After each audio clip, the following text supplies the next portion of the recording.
Emomio jaduong' Odungi Randa nika nyaka waluor kendo Nyasembo nyaka waluor kaka waluore. Nyaboya nikacha kaker nyonindo en bende nyaka waluore kaka nwaluoro ker. Emomiyo achopo ka. Tadwa na wach kama jodalawa. Halo? Halo? Uwinja? Iwacho ni 111. Sama wawacho ni 111.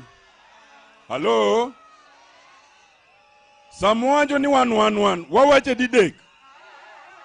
Ang'e ni Jouda benika. Giwacho ni jo ODM kende maneno. Jouda unbe wanenu. To 111 iwinjo. Ng'ato leme din mare. Hallelujah. Ing'e ni Aya, koro houru. Aya, waneuru, jo ODM koro teruru mos. Weuru wane jaka Jouda man ka chunga ne uru, mondu bed recognize. Ero, wauru. Ero kamano. En didek, anan jako pere. Sani pop marwa notho. Ng'ato leme din mare. An din maleme en din mar ODM. To winjruok to nitiere. Mana kaka kochope liel kama, to chopo sama koro pete upong'. Jakopere ni kanyo, jalejo ni kanyo, Israel ni kanyo, gilemo kanyachiel. Tadwa ni wawach ni an kawacho ni 111 en nyadidek. Wan mokwongo en kama. Ni an kako tiende, an achiel kuom jogo maluwo bang' Raila Amolo Odinga. Jatendwa mar siasa en Raila Amolo Odinga. Mar ariyo, en ni samwa wacho ni 111, en ni wan kaka joluo, kaka onage. Mantiere gik manyakwa wach ma samwa wache, to wawacho gi kamano. Mar adek, en ni nitiere seche makoro wawacho ni 111, nikech kaji biro kanyachiel, to in be nyaka ibigi kumiae. Kumiae ne en ODM. To gima kwayo, en ni winjruok nyaka bedie. Wik mokaloni, nye wan gi ker mar Kenya, William Ruto, e gweng' Asembo Rarieda. Kendo nye warwake. Hallelujah. To kendo nye wan gi jatendwa mar siasa, Raila Amolo Odinga, kendo nye warwakogi. Hallelujah. En mana ni jowadwa. Ing'e ni gigi pango kaka wuon dala pango dala. Wuon dala seche moko pango dala, mowach ni in wuoda, in di bed padri. To seche moko wacho ni into, ji bed jalupo. Into, di rid oto wadu. Into, di tim kama. Wuon dala mapango gini en Raila Amolo Odinga. Maka ponin ka, tineno ka gima Raila ok en dhano, kara chak wuothe dhi. Nikech Raila jatendwa. Hallelujah. Mudong, Nyasachiel anyisou. Kaka Raila nowacho ni wadonjo e sirikal e handshake, wadonjo godo ok wadonjo. To pogruok nyaka bedie. Nya wacha Asembo ni wan e sirikal, ok wan e sirikal. Ok wan e sirikal. We are in government, but we are not the government. Ki kadho dalo wadu, to wadu oluongi ni chiemo chiek bi chiem.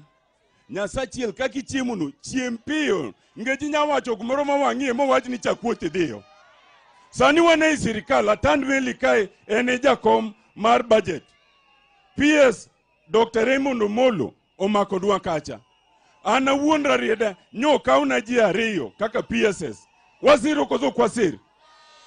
To en mana ni ng'e ni ichiemo, kiki chiem ka gimi chiemo e odi. Nikech odi nyali chome miwach ni ma, to koro ang' na cham godhiambo. To odo wadu, tinya nyisi no tiende, ihetha inya chakwothi timang'o, idhi. Gima nyaka watim, kaka nya wacho Rarieda cha. En ni sama wane i sirikal, to koro jowa mantiere nyaka toknwa mopogre ka kitoko ne jomoko. Nikech kech osekawa kuom higni 60. Awacho koso kawacho.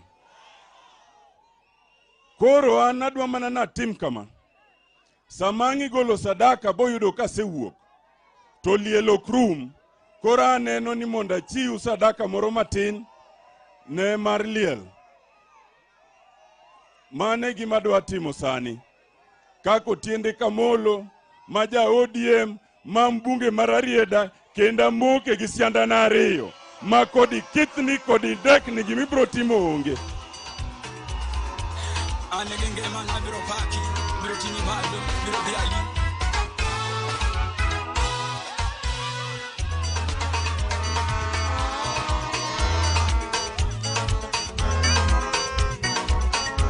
Kapola ngi maneno, abiro pako Yesu.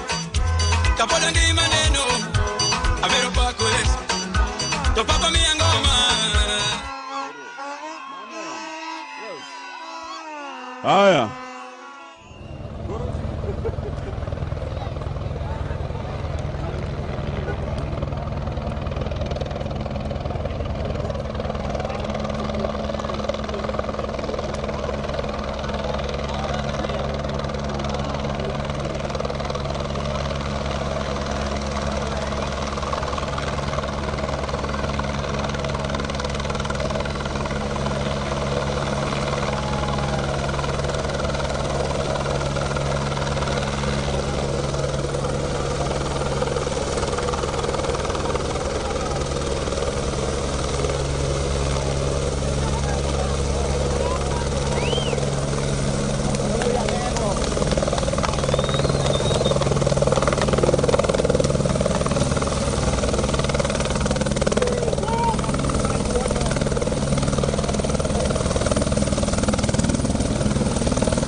chaki 1925 ge ajuoga maniluongo ni GAS Majwek iluonge ni Majwek karka iluongo ni Kojweke. Omiyo higani wahingo igni 100 nyaka ne chako osiptalni. Arwako uduto te e nyasi ma wabiro bedogo tarik 22 dwe mar auchiel. Tarik 22 dwe mar auchiel wabedo gi nyasi mar tipo mwaingo go igni 100 nyaka ne chako osiptal mar Gendia. E thuolo ni Gendia dhi maber. Wan gi kamiluo Kenyarogno dwe manyien wakelo CT scan ka kinadwa nyisi ni wasegero ICU odiochieng' mar Monday waloso oxygen plant e osiptalni. Osiptalni watemo gi yore te mondo bed kama ber minyalo rite jotuo maber kendo ma ji nyalo yude konyruok. Kuom hawi marach wagombo ni mondo ji te ochangi kendo bed mangima. To kuom hawi marach kopo ni nindo wan gi mochari manyasani miluongo ni executive mochari mininde mos kiri tudruok Yesu. Kao kamano Nyasaye ogwedhe nying Ruoth Yesu. Erokamano pastor. Jokano ageno ni kauntie to koro nyaka benun machiegni. Ochewa makano.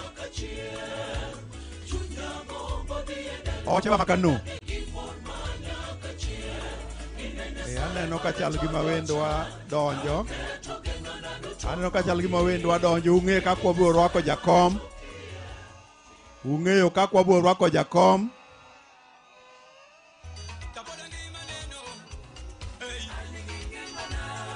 Aneno dalili manyiso ni jakom donjo. Aneno dalili.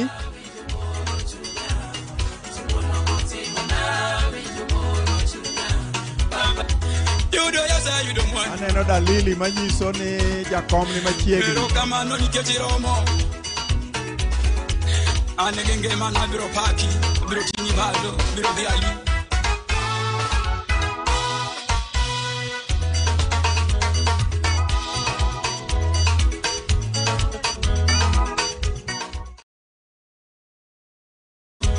Abiro pako Yesu, kapoda ngi maneno. Abiro pako Yesu, to papa mi angoma, manda paki Yesu musifuna. To papa mi angoma, manda paki Yesu musifuna. Tadolo mi ako, manda paki Yesu ratego. Nayani wa yauru, manda paki Yesu ratego. Nayani wa yauru, manda paki Yesu ratego. Totura wa yauru, manda paki Yesu ratego. Ninge madano te, the way I back Yesu ratego. Tonge madano te, the way I back Yesu ratego. Ajali tiko joa, ato we anenu. Ajali tiko joa, ato bako Yesu. To papa mi angoma, manda baki Yesu musifuna. To papa mi angoma, manda baki Yesu musifuna. Tadolo mi ako, manda baki Yesu ratego. Nayani wa yauru, manda baki Yesu ratego. Nayani wa yauru, manda baki Yesu ratego. Totura wa yauru, manda baki Yesu ratego. Ninge madano te, the way I back Yesu ratego. Tonge madano te, the way I back Yesu ratego. Ajali tiko joa, ato we anenu. Ajali tiko joa, ato we anenu. Tonego nego joa, ato we anenu. Tonamo monyo joa tieko, ato we anenu. Totuche tiko joa, ato we anenu. Corona yito nego joa, ato we anenu. Corona yito nego joa, ato we anenu. Kapoda ngi maneno, abiro pako Yesu. Kapoda ngi maneno, abiro pako Yesu. To papa mi angoma, manda paki Yesu musifuna. To papa mi angoma, manda paki Yesu musifuna. Tadolo mi ako, manda paki Yesu ratego. Nayani wa yauru, manda paki Yesu ratego. Nayani wa yauru, manda paki Yesu ratego. Totura wa yauru, manda paki Yesu ratego. Ninge madano te, the way I back Yesu ratego. Tonge madano te, the way I back Yesu ratego. Ajali tiko joa, ato we anenu. Ajali tiko joa, ato we anenu. Tonego nego joa, ato we anenu. Tonamo monyo joa tieko, ato we anenu. Totuche tiko joa, ato we anenu. Corona yito nego joa, ato we anenu. Corona yito nego joa, ato we anenu.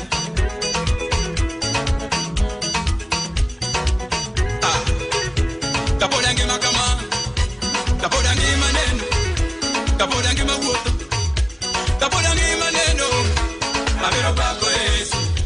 Kapoda ngi maneno, abiro pako Yesu.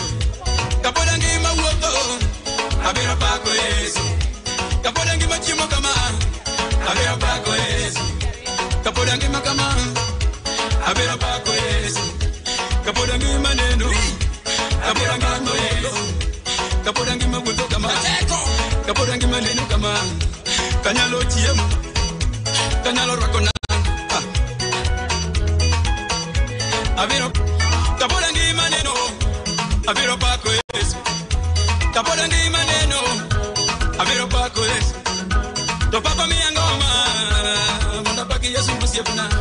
to papa mi angoma mona paki Yesu musifuna tadolo mi ako mona paki Yesu ratego na yani we ya mona paki Yesu ratego na yani we ya mona paki Yesu ratego to tura we ya mona paki Yesu ratego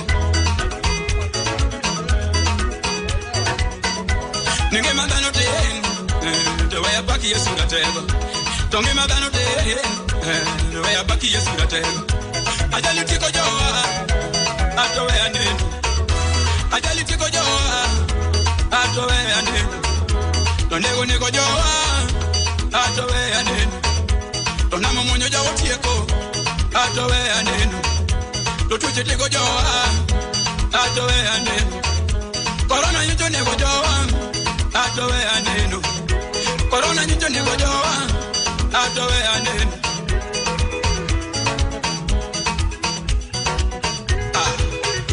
kapodangi makama kapodangi maneno kapodangi mawuoto kapodangi maneno abiro pako Yesu kapodangi maneno abiro pako Yesu kapodangi mawuoto abiro pako Yesu kapodangi machimo kama abiro pako Yesu kapodangi makama abiro pako Yesu kapodangi maneno kapodangi maneno kapodangi mabuto kama kapodangi maneno kama kanyalo kapodangi maneno abiro pako Yesu kapodangi maneno abiro pako Yesu to papa mi angoma mona paki Yesu musifuna to papa mi angoma mona paki Yesu musifuna tadolo mi ako mona paki Yesu ratego na yani we ya mona paki Yesu ratego na yani we ya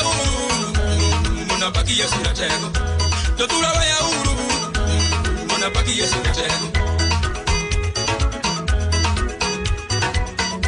ninge mandano te to we ya paki Yesu ratego tonge mandano te we ya paki Yesu ratego ajali tiko joa ato we ande ajali tiko joa ato we ande to nego joa ato we ande to namo monyo jawo tieko ato we ande to tuche tiko joa ato we ande corona nyito nego joa ato we ande corona nyito nego joa ato we ande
DJ.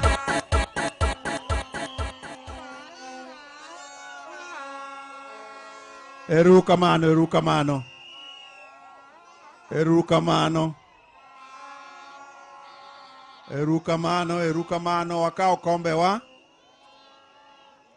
Wakao kombe wa kama wabete. Nikech shortly Jakom donjoka.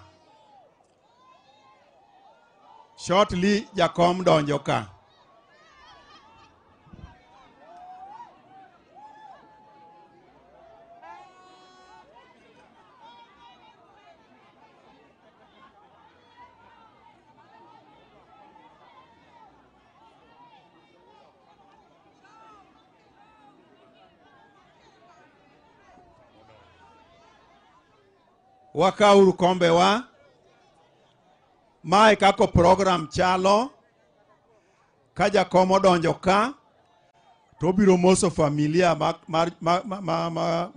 jaduong' Jo Askoyo kama gichunge ni. Kose mosore gi jotelo kacha kapok omosore to waluongo pastor lemo. Pastor biro lemo kaja kom ose donjo ka. Kaja kom ose donjo mobet To dong koro ung'e ng'ani program koro lokore koso. Okoro lokore. Bas. Kanyo koro biro gik kama nitie wuoch kanyo mano kanyal tweyo tondgi. Nitie joma wang' notwe tond wuochego. Kete uru kwaya moro interlude, kwaya moro mayom. Kwaya moro mayom. Ta kwayo ni kata iwinjo ka otugo ro piti beda beta mos. Inyalo yenga wi. Iwacho ni ro ok bed go piny. Ro ok bed piny. Ro tuga. Aneno ka jakom biro.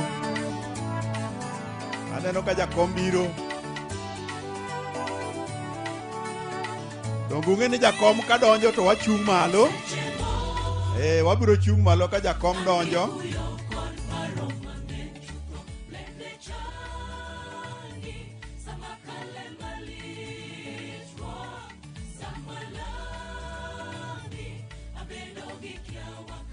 Akwani pastor bi machiegni.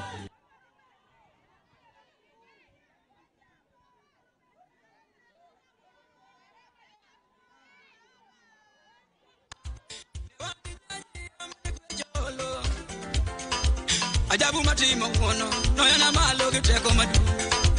Yeso matimo ngono no yana malo giteko madu. Kawuono tinga malo achiemo giruodhi wasika woro. Otinga malo achiemo giruodhi jogweng'wa woro teko ne mang'ongo.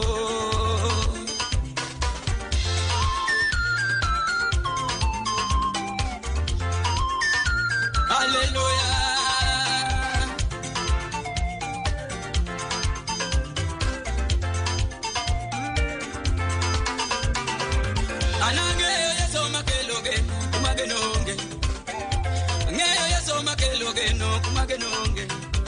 Anangeyo yeso madwoko lamo ne joma ywa. Ngeyo yeso madwoko lamo ne joma lame. Wete mae yeso makelo ngima kangi motama. Mae yeso makelo ngima kangi motama. Doturo mae yeso matimo ng'wono ne jomocha. Mae yeso matimo ng'wono ne jomocha. Hey.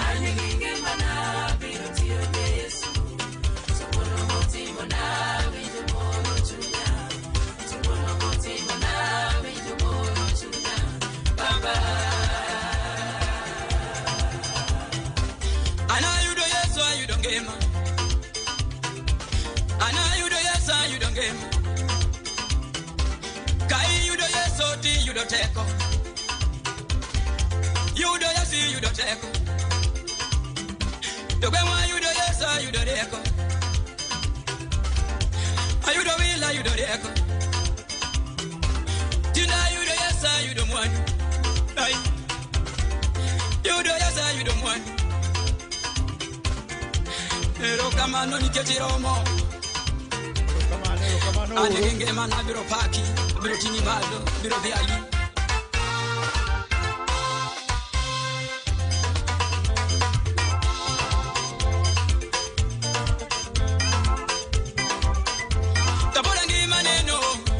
Abiro pako Yesu. Kapoda ngi maneno. Abiro pako Yesu. To papa mi angoma. Manda paki Yesu musifuna. To papa mi angoma. Manda paki Yesu musifuna. Dalolo mi ako. Manda paki Yesu ratego. Na yani wa ya uru. Manda paki Yesu ratego. Na yani wa ya uru. Manda paki Yesu ratego. To tura wa ya uru. Manda paki Yesu ratego. Ninge magano te, the way I back Yesu ratego. Tonge magano te, the way I back Yesu ratego. Ajali tiko joa, atowe aneno. Ajali tiko joa, atowe aneno. Tonego nego joa, atowe aneno. Tonamo monyo jawo tieko, atowe aneno. Totuche tiko joa, atowe aneno. Corona yuto nego joa. Atowe aneno. Corona nyito nego joa. Atowe aneno.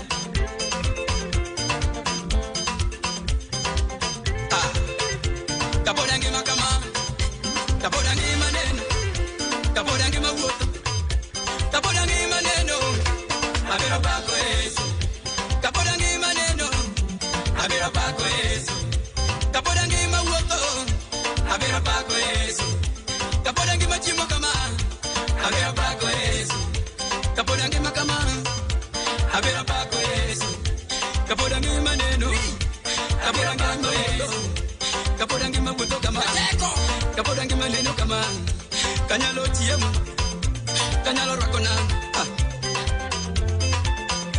Abiro pako Yesu.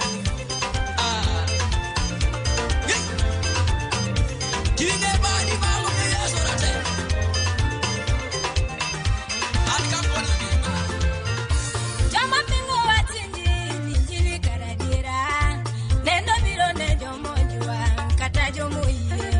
Jama pingo watindi ninjili karadira. Injili nendo biro ne jomo iye mondo gilokre. Injili mane Yesu no yalo injilo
Erokamano.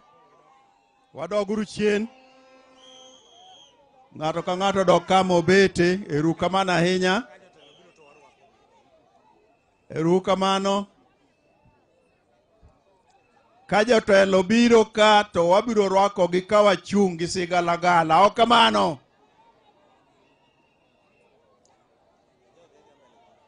Bas, mana kaka uwacho no. An ok apingi, an apingo ni an ng'a. Ka jakom donjo ka osewuok obiro. Jakom donjo ka obiro. DJ. To kawe uru nono.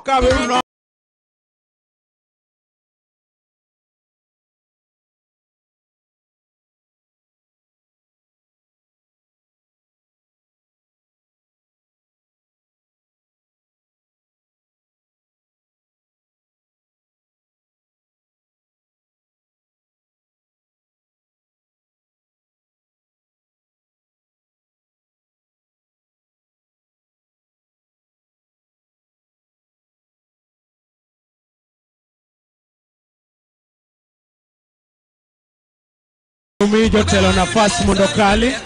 Tunaomba nafasi waheshimiwa wapite. Tafadhali tunaomba nafasi waheshimiwa wapite. Tuwape nafasi waheshimiwa wapite. Tuwape nafasi vijana mtusaidie. Tuwape nafasi jameni, tuwape nafasi.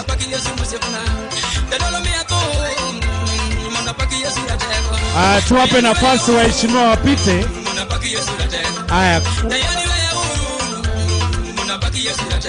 Tuwape nafasi hapa tuache please. Vijana. Wewe vijana tuache nafasi, tuwape nafasi vijana. Wewe vijana tuwape nafasi waheshimiwa waingie kwanza.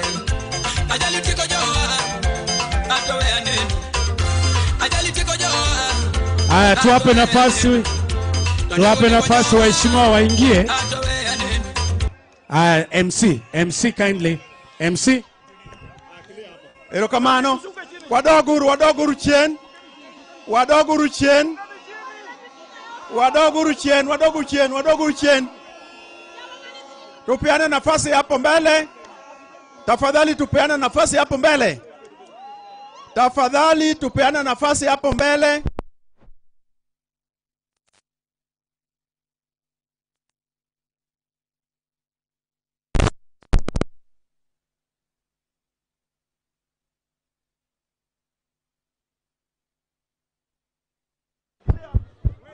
Erokamano.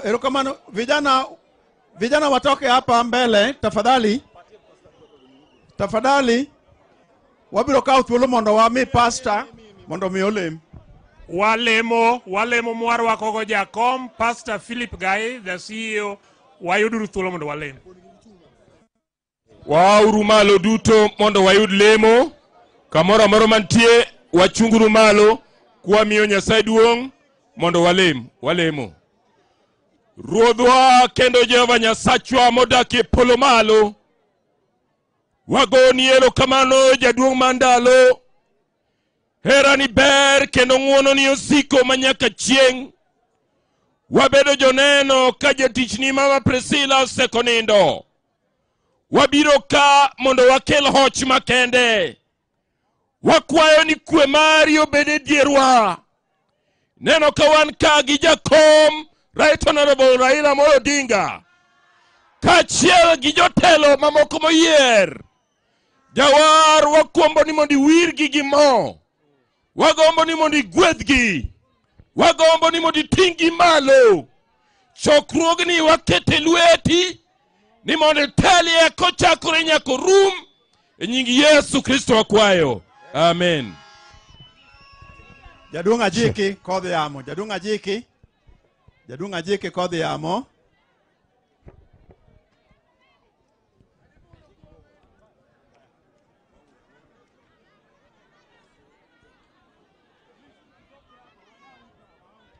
Jakom, joka koyo pien Kasati,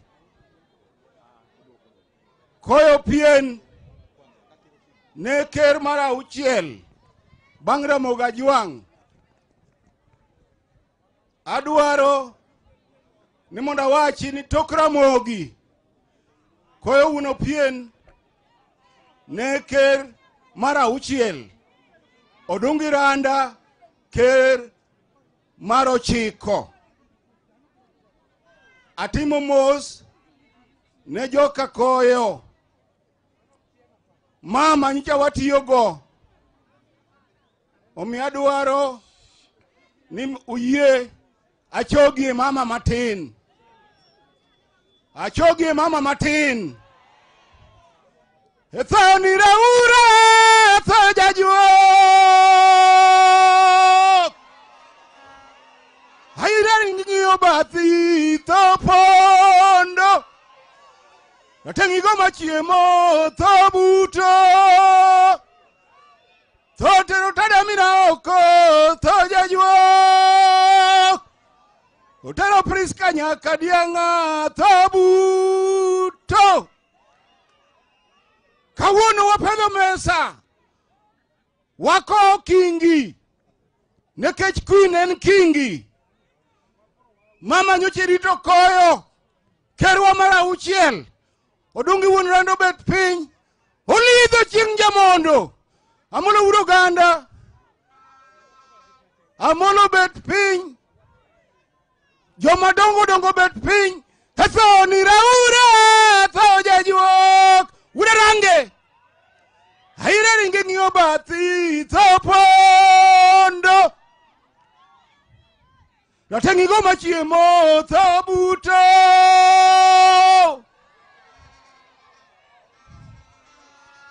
Tong'ne kama.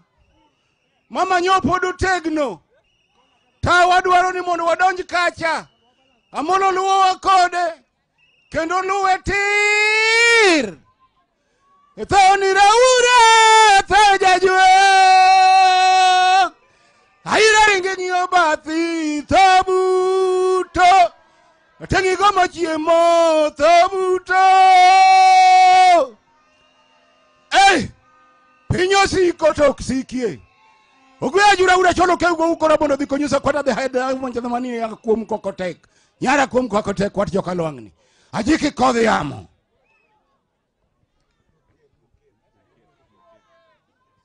Akwayo gi luor maduong' ni ker marwa Jaduong' Odungi wuon Randa mondo bi mondo wachi.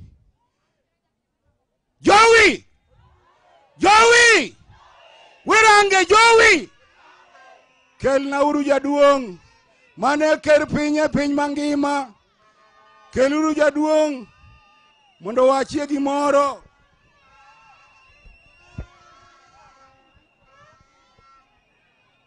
Wapedho piny ne nyaka Dianga. Ker dwa wacho gimoro. En ker mar 9 bang' Ramogi. Koyo ne ker mar 6 bang' Ramogi. Erokamano, warwaki jaduong'. Warwaki.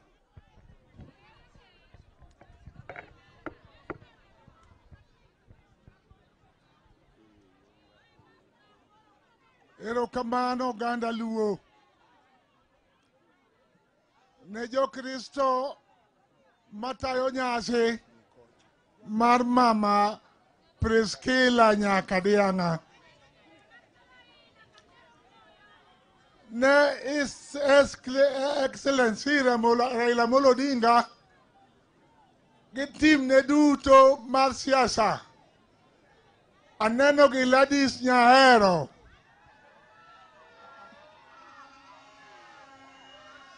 Anano kata wuod luo matin miluongo no Molo Raymond. Silwal kama intie no maka wan bang'i. Kama chung'ene akelo kuyo mamara gi familia mamara ne joko siep na koyo Wunya mwalo. Okadwa wacho nu weche mathoth. Tachung kaka wuono. Kabira yuago jabucha. Priscilla ne jabucha. Kapok Priscilla obedo jabucha. Ne wayalo gi kojo pien wunya sembu. Ema ne wayalo go weche luo duto. Mia koyo to chochuo bedo mna ker mar oganda luo. Adwa wacho nu kama oganda luo. Wayalo kod mamani. Kawan kod jaduongo Opiyo Wuon Otondi ker manyaka okare. En mama maber. Mama Priscilla en mama machungi adier kaka koyo ne chungi adier. Apimo mama Priscilla gi mama mane wakedo go chon. Miluongo no wino ng'ongo nyacho tadongo. Ng'ongo nyacho tadongo. Bende amna lokane. Aduogo erokamano n'oganda luo jokanyana moyuoro ka mondo obi one kambi kowe nyaka Diang'a. Kata jodong polo bende mor kod kawuono kakikowe. Akwa nyaka Diang'a ni kodhi kucho. To mosi e jowa moseyweyo. Omosi Oginga Buda Logo. Kata Paulo Mbuya Wunya Kongo bende ko mosi. Kata Joelo Meruno uko be mkao mosi. Umosi wa duto kata Mbuyo ke ugodhiambo bendo kone mos. Ni Raila Wunya Lego. Umoko ke piny to uluo bang'e. Uye kod mano. Oganda luo uye. Jokanya nam uye. To jokoni to koye nikech ang'o. Uye. Atingu ubadu malo kuye. Okabichando ugi weche mathoth. Takwayo ni ya. Ni jodongo duto mamaga mag luo man koa malo. Jodongo amalo tingu badu malo.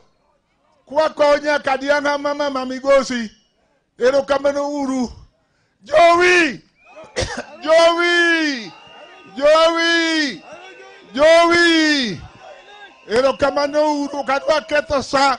Nikech pauni obiro marach man Nyasach polo ko Priscilla odhi oywe maber kendo moswa jowa duto. Erokamano uru.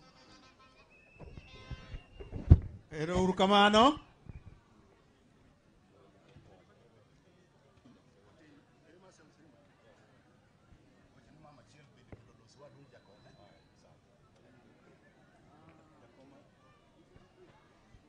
Wadwa ni mondo mama achiel bolosi. Waluongo jakom mondo obi omos chokruok. Treasurer, sorry. Treasurer Maluo Council of Elders, please. Bi mondo mos chokruok. Gi weche mantie.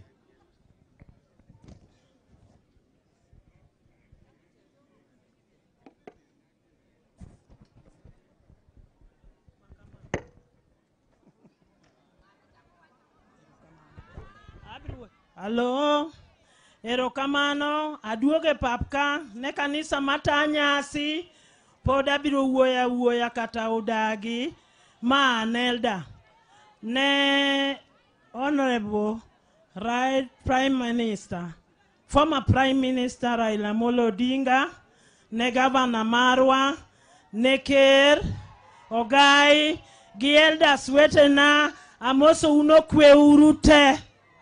An kachunka, abro nuoyo wuoyo kuom Priscilla maminwa, an anya Thurka, an be ma wiya rach kaka wiu rachno.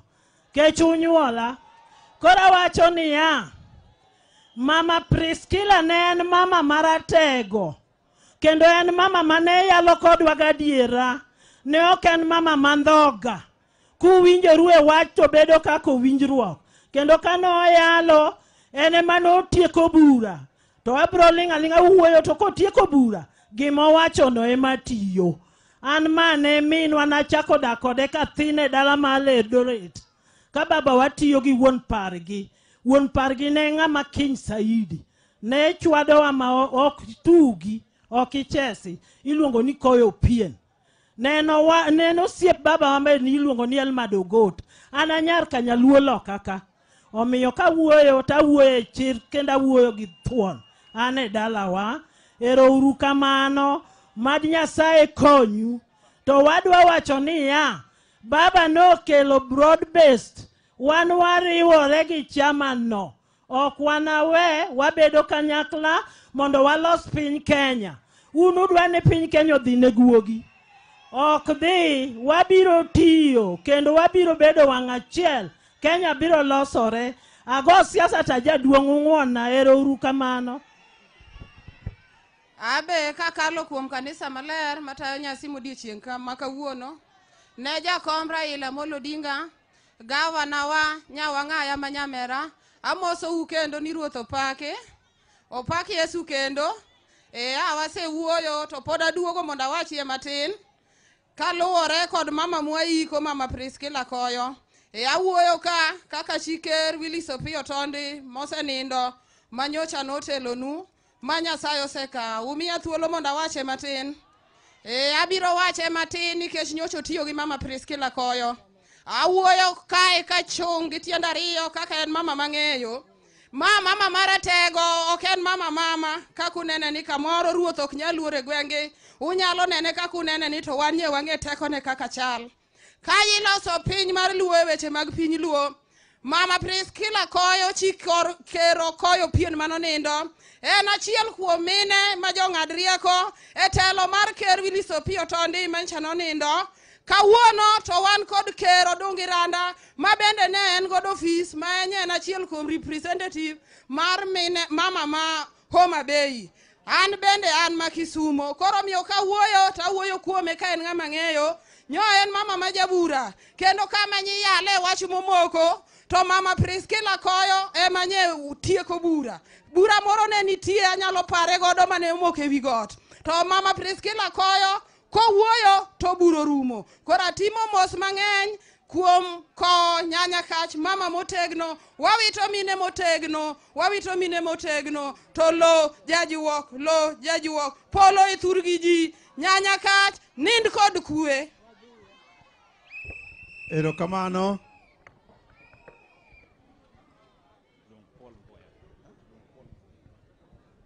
Erokamano. Paul Moya. Paul Biane.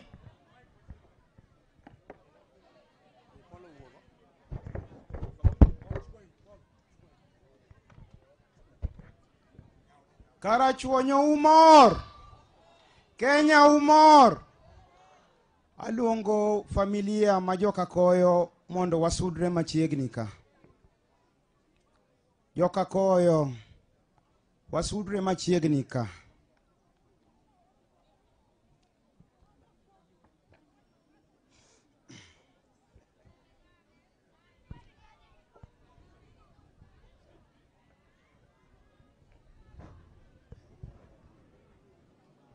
Watumuro mana machon.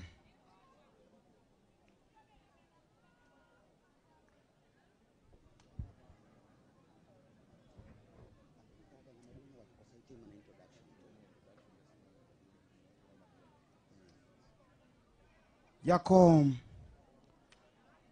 isobedo kigo sime kama mama nonindo.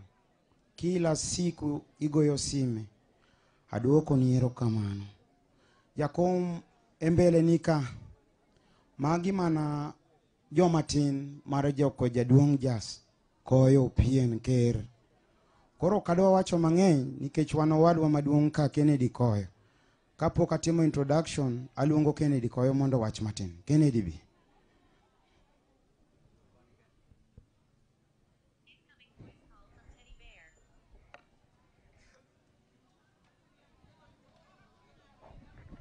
Kimor to tim kama. Kimor gimor nikech ibiro iko Priskila. Tim kama. Ero uru kamano. Akaw thuolo ni makende mondo ago erokamano ne jodolo. Kendo agone anyuola, agone all protocol of serve man ka. An iluonga ni Kennedy Omondi Koyo. An e wuod Nyanyabondo maduong'. Ma omera machogo. Koro awacho mana kama nikech une mubiro ywagowa. Ta nyalo bet gi mang'eny manyalo wacho. To ang'eni nikech time wamana biro timo mana introduction mondo mi kila mtu o feel at home.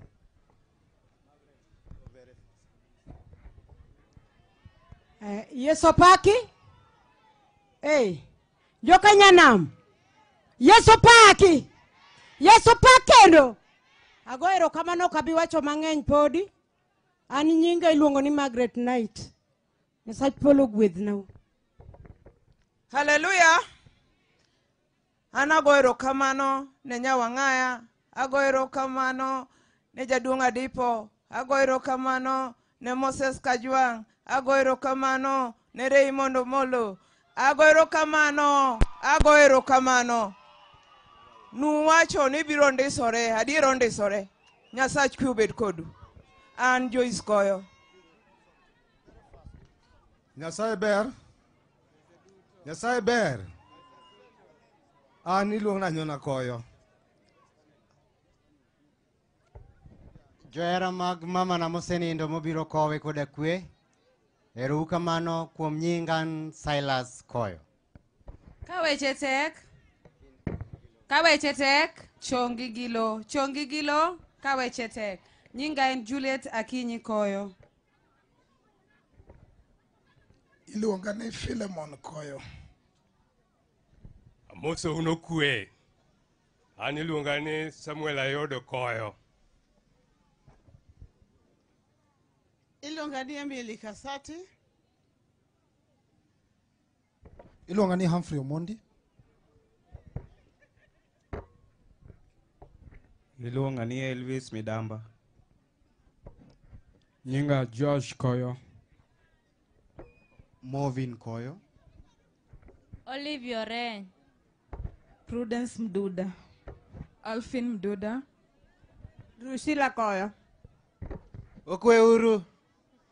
Okwe. An Josh Koyo Jr. An Sylvia Koyo. Eugene Mduda. Jane Mugo. John. Rosie White. Rosie White. ODM untie. UDA untie.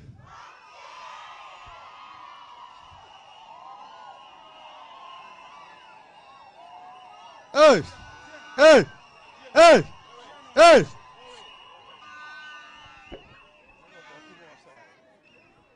It's not Kenneth.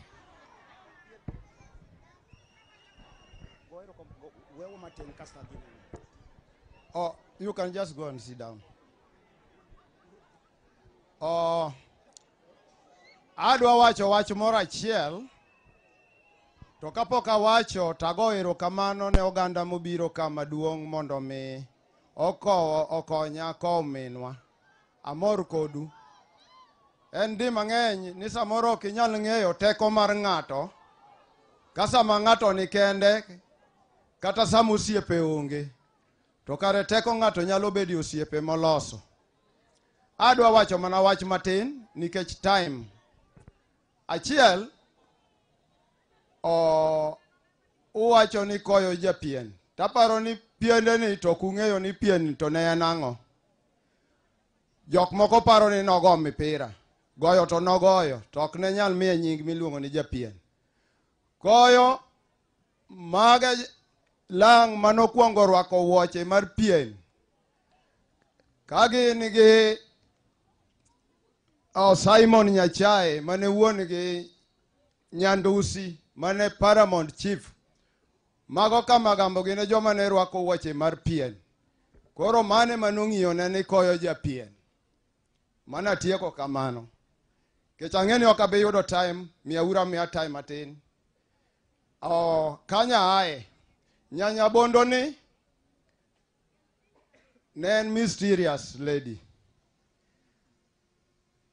Ka 82 Air Force 1982 oleko to nyiso jaduong' ni jaduong' aleko ni jolweny okawo loch, aneno ka remo chwer. To jaduong' nyise ni imbi lek ahinya, wuonwa moro ne nitie ka ni Daniel Omolo, imbi lokori Daniel Omolo. To harakati ma obiro beto wi chiandni, to oting'o redio, obiro nego wuonwa. To penje ni to nyanya mola ang'o mochandi kawuono di wuotho magi redio. To nyise ni jaduong' ok awinj Swahili, to konya winjo ma. To kowinjo polis wakae kama raia. To wajone nyanya mwalo kare ni wache adier, chiedhwa dhi dala. Piny no chacho. Wijino. Kanya tieko. Akwayo wajoluo. Wabeduru joma beyo. Wadwa walo too much. Wawuoyo mang'eny. Wapuonjre kano sichwa. Twabro dhi mbele. Gimoro timore atima ni papa. Jaluo nigo everywhere. Monego idh gorofa kolando. Kubede ba. Wandonge wachale gi kabila moko. I'm a victim of politics. Wane joma no bed rendered useless in Naivasha. Kingado wiwa kama because of politics. And we have never been paid anything. Koromeo, circumstances bila mwase kalego. Onego wapuonjre uru. Let's learn. Awijo ka jok moko wacho ni ok inyal puonjo old dog tricks, new tricks. But koro onego kata one old wapuonjre. Kanya tieko. Akwayo joluo madongo. Jaramogi nowe structure go pien gini kagi chako luo union. Kagi wuoge dhie politics. To pod ochung mana kama ni Jaramogi ginowegi. What structure do you have for Luos? Ni uru kanyo. Kech ne gigero gik mineno. To wan kik wabeda beda sycophants. Kanya tieko. Opien notimo makosa achiel kende. Yeah, it's my day. Opien notimo makosa achiel kende. Ni jaduong' Jaramogi ne biro gi honorable gini, goburu gini, introduce gi ni mage nyithinda. To notimo makosa, nopien oko introduce gi nyithinde. Kora akwayo jaduong', wabiro organize as a family mondo wabuaneni e komi kiye. Mineno kagigi are just a fraction of Koyo family. To agoero kamano ne jogo mokonyowa kominwa ng'ata malwete dine chopi kae. Agonu ero kamano, ruoth omed betu. Ok abi luongo u gi nyingi, Nyasaye ong'eyo gik mane utimo. Ero uru kamano. Kenya umor. Kenya umor. Uneno baba. Baba ber. Baba ber. Baba. Warwaki kakoyo pien.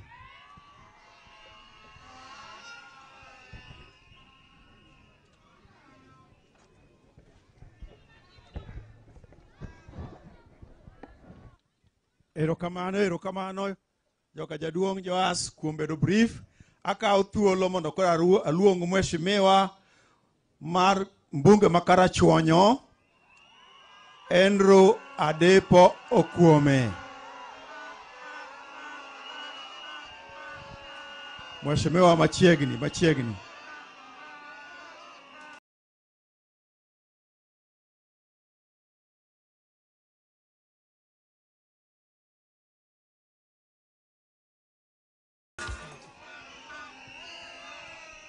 Nyasaye ber.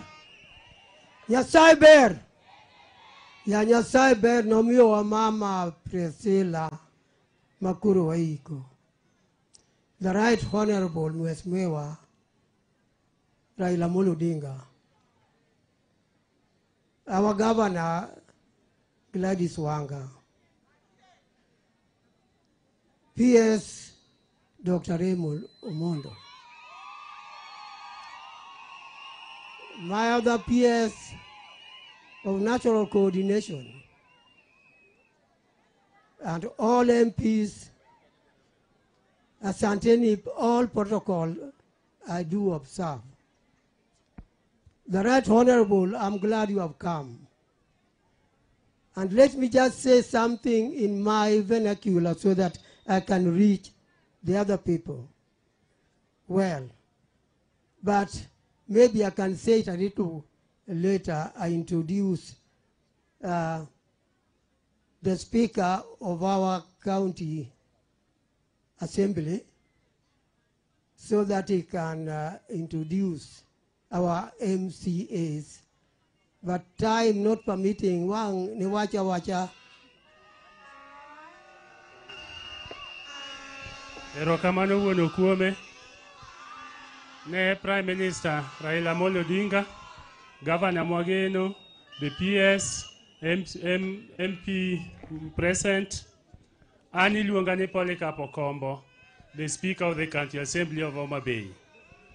Adwaro ni mondo introduce MCAs mochopo ko Mama Priscilla kawuono, gibedo kacha chung'a malo gi kanyo.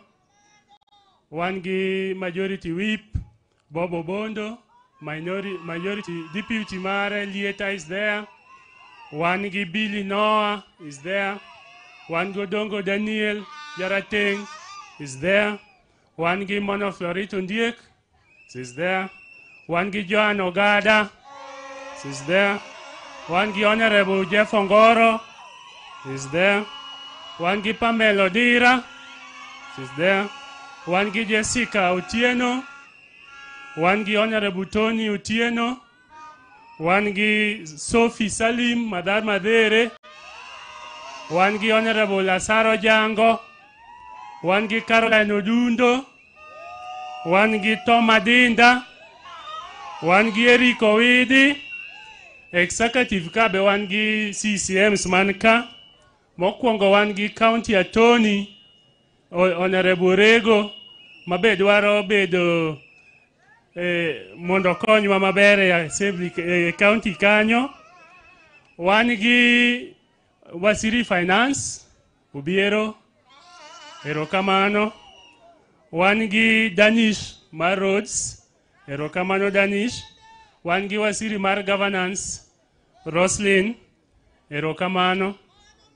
Koro bang introduction anakelo mana kuyo na makende on behalf of the County Assembly of Homa Bay.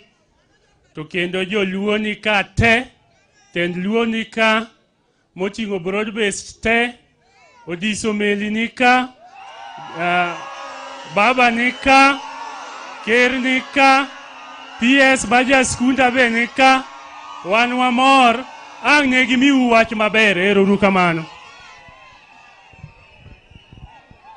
Your Excellency, the Right Honorable, let me just take a little time to introduce members of Parliament.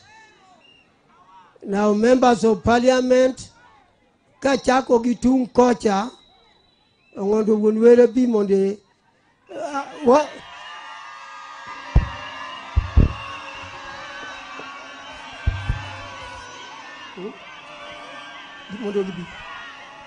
Kata biura bia MPs mondo mi amiumra daki manok mondo wa konsa molura tandi bia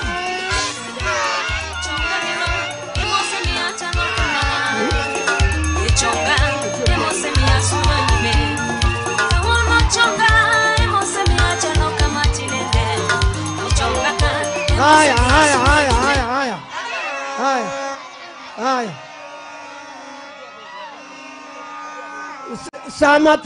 Samatinwa. Basi Eloya wuon kako ngondo were mujumbe mamumbo. Mokwongo akelo kuyo ne joka duong kuom wito Mama Marandiga. Achaka gone jodongo mos kuom wito mama motegno. Baba yuagi iwito ngati to godiso to giji tuto tembo biro. Omiyo uno kuombe imbago ni erokamano ma nyathi migokwa beda kaka ibedeno. Aonge gi weche mang'eny nikech jotelo pok owuoyo tayawo pap kaka wuod ochwanyo maduong'. Nyakwar chien. Achaka ago mos ne jo ODM temo yudo shida nikech mama ni en ja odi.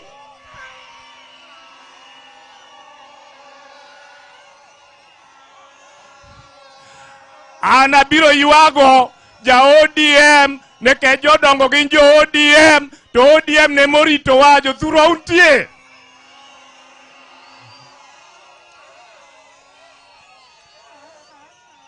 Wan kwase yua kaka jo ODM an sani gima timo kaka ng'ondo were en loso odwa ma en ODM nikech odwa en ot achiel.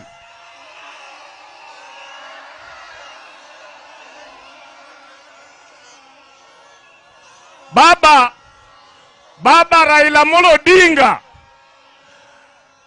wagoni erokamano nikech iketo kwe. Ka baba yweyo to Kenya bende yweyo. Omiyo wagoni erokamano ruodhwa mar siasa. In kende mikweyo lende machal kaka ng'ondo were.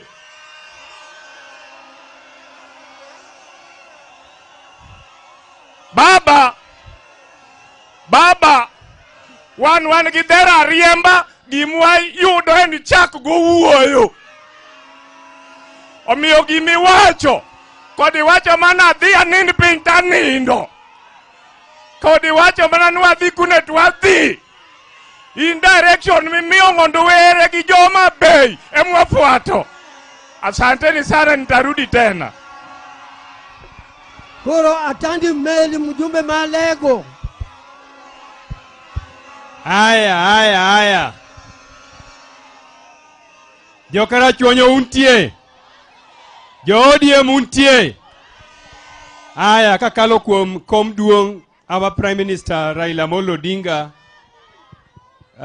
Governor Gladys Wanga, also Chairman of the ODM Party, jotend wate mantie ka mobiro konyo aiko, kaka usewinjo aniluonga na Tandi Meli, an mjumbe malego usonga. To kawuono abiro delegation maduong'. Abiro ka nikech weche ariyo. Mokwongo, uwinjo ni nyar mama ni maduong' otedalego wakucha. Miluongo ni Margaret. Wabiro kae gi delegation mowuok Agulu. Ntie kamoro na Agulu, Central Alego Usonga. Manyare ma Margaret otede. Omewa wabiro kae orwa mama okelo wuoth oseloso kenda usenene. Mar ariyo, nitie nyar jaduong' ni be wadago Siaya kucha. Otiyo county government ma Siaya. Siaya Referral Hospital. Iluonge ni Emily. Nyako motegna ahinya kucha. Kata nitie skunda moro kucha maduong' ma kalo penj kabisa ma en chairman mar skundno. Omiyo mane omiyo be abiro. To mar adek abiro nikech mama mwaiko ni en elder marwa Luo Council of Elders. Kendo ung'eyo ni Luo Council of Elders en a very important institution ni culture marwa ma joluo. Ma elder koyo pien ne mane jakom mokalo, ker mokalo. Kenda mora ahinya ni ker pien nokawo kuom ker Adalo Tuko. Adalo Tuko no en ankona. Ma dalage Adalo Tuko ema donge. Omiyo mora ahinya kabiro ka kenda wacho ni mama nyocho setiyo maber i serving jo Council of Elders wa Maluo. Kendo wako Nyasaye mondo kechuny maber, Nyasaye orit nyaka familia mare. An weche matin. Jodala wa nyocho winjo ni baba nyocho miya gimoro matin mar kom mar budget mar bunge. Mokwongo baba adwa naduok ni erokamano maduong'. Nikech wisdom mari mani neno go ni mondo wadonj mondo wakony sirkal mondo sirkal obed motegno. Omiyo wana nafas ma koro wanyalo loso kendo wanyalo keto duondwa e weche mag sirkal. Nikech abiro Homa Bay kae dalagi Mbadinyang'. Adwa na wachunu jodalawa ni budget mar Kenya ma higa manyien isomo dwe mabiro, dwe mar 5. Budget no chako tiyo tarik 1 dwe mar 6. Wawinjore? Adwa ni mondo report ni baba ni nyocha wasebet piny wan gi Mbadinyang'. Ma warango kaka budget wadhi golo. waserango Homa Bay County, waserango Siaya County, waserango Migori County, waserango nyaka Kisumu County. Wasewinjore ni nitie gik manyaka watimi budget mabiro ni motegno mabeyo madhi moro jothurwa. Omedo ni mondo akwa jothurwa ni nafas momiwa ni min piny owacho ni koth manyidho ne michuoyogo. Adwa ni wachua uni nyidho mantie sani ni wadwa chuoyogo maber mondo wakonygo oganda thurwa. Kendo adwa na wach Baba in English. Baba, your voice is very important in the governance of our country. Baba, when you speak, we respond. Baba, recently you gave a strong voice on Parliament. And I want to assure you, Baba, that Parliament is a very strong institution that only you can oversight Parliament. Whatever you are telling us to do as members of Parliament, we are taking it very seriously. Under my leadership as Chairman of Budget and Appropriation Committee, yesterday, through your command, we were able to pass the county additional allocations bill, revenue bill, now giving counties for 50 billion that they are going to use to do their programs. Baba, I want to urge you that you must continue to speak to Parliament, because it is only your voice that this country will listen to. We are ready to listen to you, and on the issues you have raised about sharing of national resources, I know that there's an agreement that was signed between UDA and ODM on sharing of resources to counties. Baba, I want to assure you that I and John Badi, we are going to ensure that we fulfill the agreements that you have already signed with President Ruto. Jodala wadwa na wat katiego kamae. Ni weche ng'eny to gima watimuru jodalawa. Nafas ma wan go matin ma wan go iteloni. Kik wakethe uru. Watiuru kode maber mondo jothuru winj maber nikech mwandu sirkal en mwandu milaro, ok en gir ng'ato. Wawinjore? Sirkal ok en mamin ng'ato. Sirkal en marwa wabende, donge kamano? Nyaka wakaw gima nitie sirkal mondo wakel thurwa kae ni jothurwa. Erokamano jodalawa, Nyasaye madritu. Mheshimiwa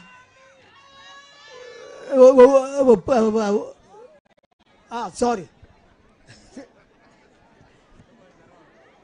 Mheshimiwa Aduma Owuor of Nyakach.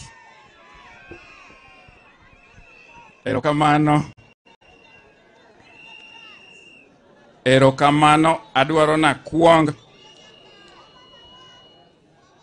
Aya waore uru kor.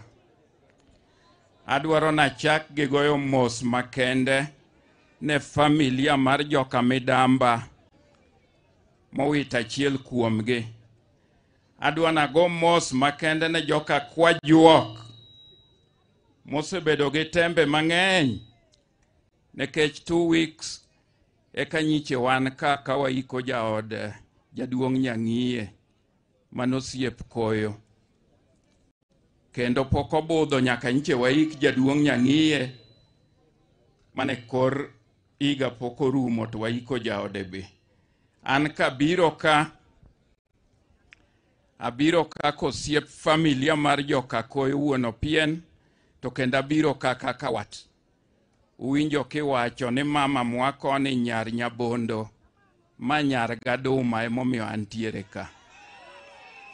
To kendo abiro ka kosiep Agwambo wuon Nyalego.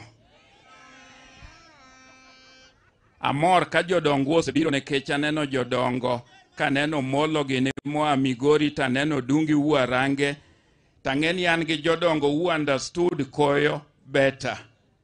Monge wuoth mainche gi wuotho gi mamani. Omiyo kabiro kaka wat. Nekech manyamera mwabiro iko niendi. Mainche kendo siepna. Omiyo Nyakach obiro ka mang'eny, jodongwa obira neno kotelne gi gogongo yano. Nie ng'e jakom kacha. Kendo Dr. Obura, elders wa mobiro kaka wede.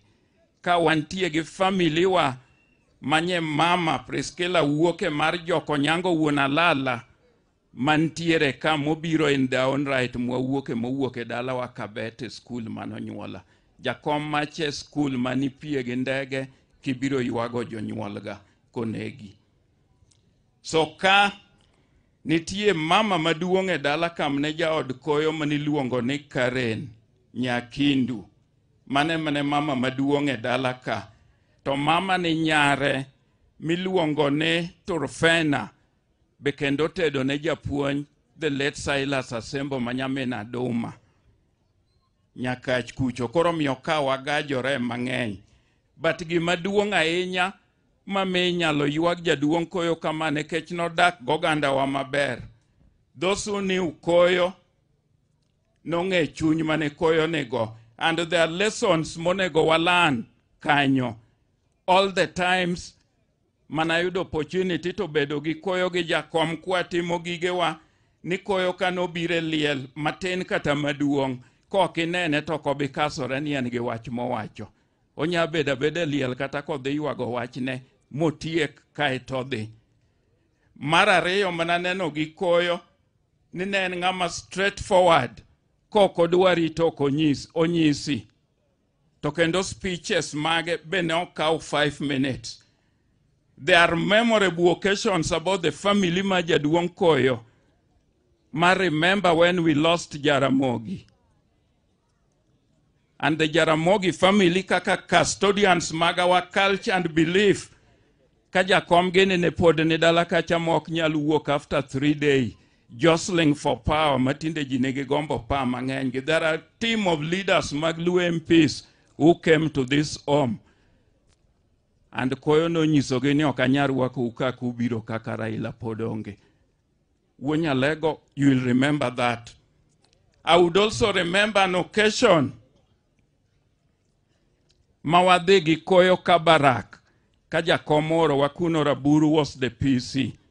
Maneji wuoro ne gweno muonyo tinga. I recall kamo yose loso. Koyo made a speech. Mano loso motegno maneno kamoi onyiero modwa lware kom. Bang'e Moi kane lemo to ne nitie gimoro mnomiu samoro mar transport ma ubiroge. Ane ng'ama ne tin mane wakili mnoket gine lweta na puonjo dongo to karana kia kwan. Nago kwan marach mapogo gi mana dong nono. Koyo sacrificed his money to give me. Ni okanya dong nono kanyo. So those are occasions ma we should remember. And I want to thank Wuonyalego kobiro ka. Ni chuny ma Nyasaye omiyi ma you don't forget your people. I recall before we lost Mzee Koyo, Koyo ne kobiro Kisumo to office mano nyalo biro mopenjan to piny Luo iwinjo ji kuodho ang'o Kisumo ka. Ang'o manyalo dhi nyiso Wuonyalego. I had a small office in a Awuori house. I recall kodhi Nairobi makae to tho, he came to my office. And jakom no chungi jaduong' Koyo. Man is another occasion that I would want to remember. Nika Koyo di Nairobi to seneno no tuo. To noramo ni okothogi Nairobi. It forced Wuonyalego mong'ado ndege moket kombe mag ndege moko ni ji ok bede because ndalogo ndeke ne tin kabundege ne gipo ndege ne ok nyal pie matinde nyawang'agi nokelo kagi. So that is another occasion that I would want to remember mane Koyo otimo kochungo gandawa and Wuonyalego stood with him mano make sure ni Koyo kelka. Another occasion that I would want to remember about this family was when we were doing the Lang'ata by-election and Wuod Karachuonyo miluongo na Mayo was running against Jakom to Thuo Joluo. I remember ni kana Dhuo biro mokawo Koyo dala ka gigike kor ndala to Koyo no nyisa Dhuo mondo chung mtoka mondo ket by the roadside. Kaeto penja Dhuni to mitera Nairobi ni na useloso Raila dhi yombo kosi dhi yombe nekech an koyomb Raila tadhi duogo kan maiti. Bang'e to ka Dhuo gima ne duoko tame to nyisa Dhuo. Onyisa Dhuo ni duog monde koro wadhi adhia ni dhande dichuo ber ka tho oko. So miyo, I think we are memorizing a great man. And Nyar Nyakachni was great and lived the faith kaka ne jaduong' owegi. Omiyo kadwa wacho mang'eny molo kanyo ngoko mang'ongo nitiere ka and gima duong' ahinya en unity mar ogandawa. And adwa nagone Wuonyalego erokamano ka jodongwa gi nitie kaka isebedo kigaida wa community okiweji kata wan ok dwa bedo dhana na doma ni wambe tinde wariembo geche moko ni luongo ni wabunge an ng'ani emno biro uonyalego nto chieng' moro nyisa ni nadwa ni bet town clerk Kisumo onge interview manatimo karomo tich ang'wen tawiyudo mabarua macho ni following your successful interview we are pleased to appoint you the town clerk of Kisumu. Mane kaka natio semomiyo we've seen the good things come out of it. Gima duong' ahinya sogandawa is unity. Kirwa bi kuonde liel kama ni kuonde liel emwadwa nyise kata political muscle. I also want to thank leaders wakata Nyawang'aya wabunge mobiro ka even our PS Omolo who is here. Mantiere ka ni wabed united so that we can the best that we can get from this government. God bless all of you. God bless Karachuonyo. Hapa Upukya Songo, Mheshimiwa Bensouda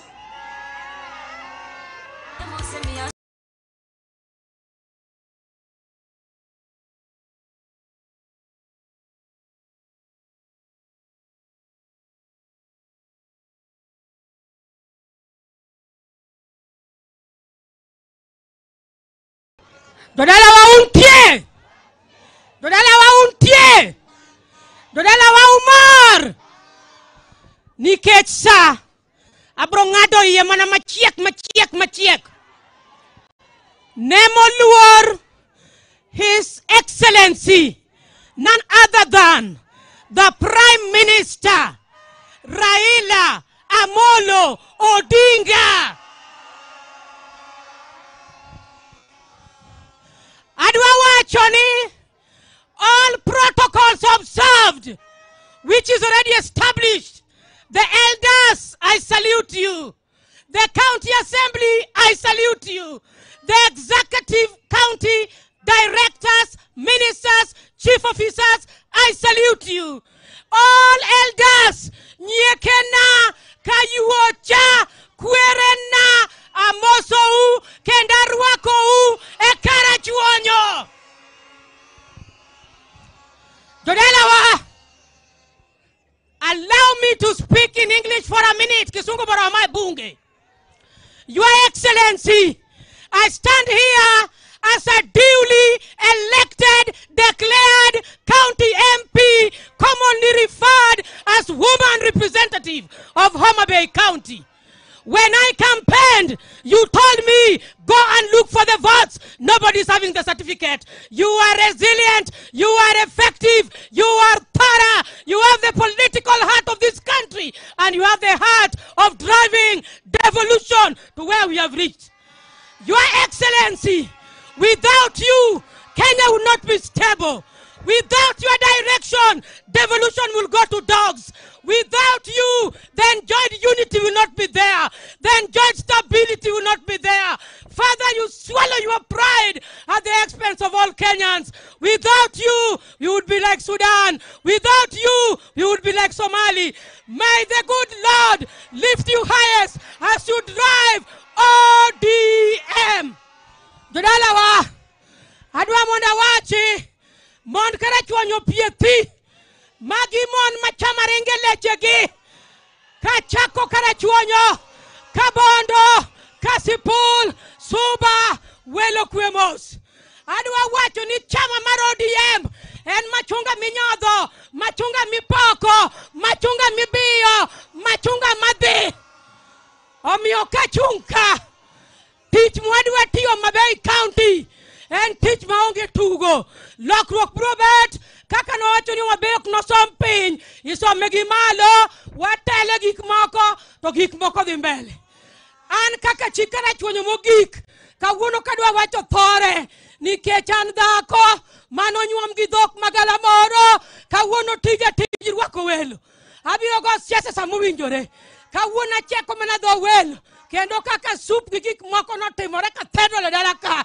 Adwa mana wacho ni joka koyo Nyasaye magwedho ji Omi u hach madano nyal miyo u dembru kungeni ya. You are coming from a family that is respected, a family that is related to the Odingas, a family that must emulate what the parents were doing. Finally, and then come mama Nejapur, mama ja Kristo, mama ja Puonj, mama ja Sharia, mama nok ja mibadhi, weche goriere tir ka UDL, mane kit mon makindu, weche woriere tir, omiyogi mora mora momiwa, wadhiriere tir ka UDL, ok wanago county piny, to wanathule malo e nying Ruoth Yesu.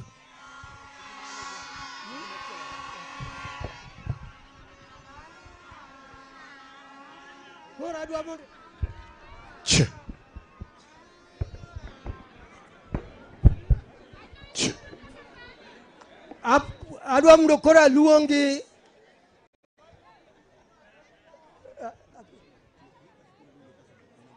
okay, apana watchman kodo matin mondo bange aluo wadonje county. Mheshimiwa the Right Honorable, kama intieni amben kawuora koyo pienen wuora kendeni manodo munda bedi e siasa. I'm glad ni eno siepni. To jothurua wan gi mor kabisa nikech ng'amo biro mondo obedie liendni. Ng'amo biro ni mondo obedie liendni in the name of the Right Honorable Raila Amolo Odinga is one of the top people in this country. And in fact, one of the top people in Africa and the world at large. In Kenya, he has some history which will never be forgotten. Omiyo waneno gimoko pane wanyalo neno. Anan mbunge, to nitie gimambe na neno, mok na forget, wiya ok no wilgo. Tarik 25 mar dwe mar auchiel, higa nie, ne waneno gimokne, nikech wabunge ok ang'e ni be kare lao. To nolawa, ne piny ger, piny ne otimo mudho. Makata ning'eni oro ng'ato, oro joge moko mondo biyo makama ne ding, nikech ne okek kuma wadhiye.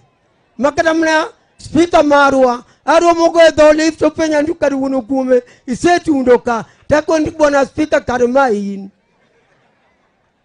Omiyo, adwa nyisou, ng'ama nogolo wa mudho.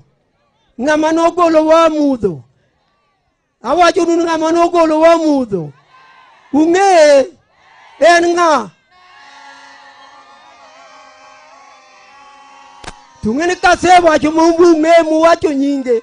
Tako nunia party mare ma the largest in Africa. Party mare. Party no endo enie party ma wantiere. Iluonge ni Orange Democratic Party, ODM. Mano gima dakonunia, party no wadwaro mondo kapok idonje, nitie jomoko kama pok odonje. Kapok idonje e party no, to kenda kuwaunia, chakuru chon ukaw kipande kapo ni onge go. To kenda wachununia, register uru as voters, manyalo go kura ne ng'amo dwaro kogik samwa timo yiero. To kenda nyiso unia,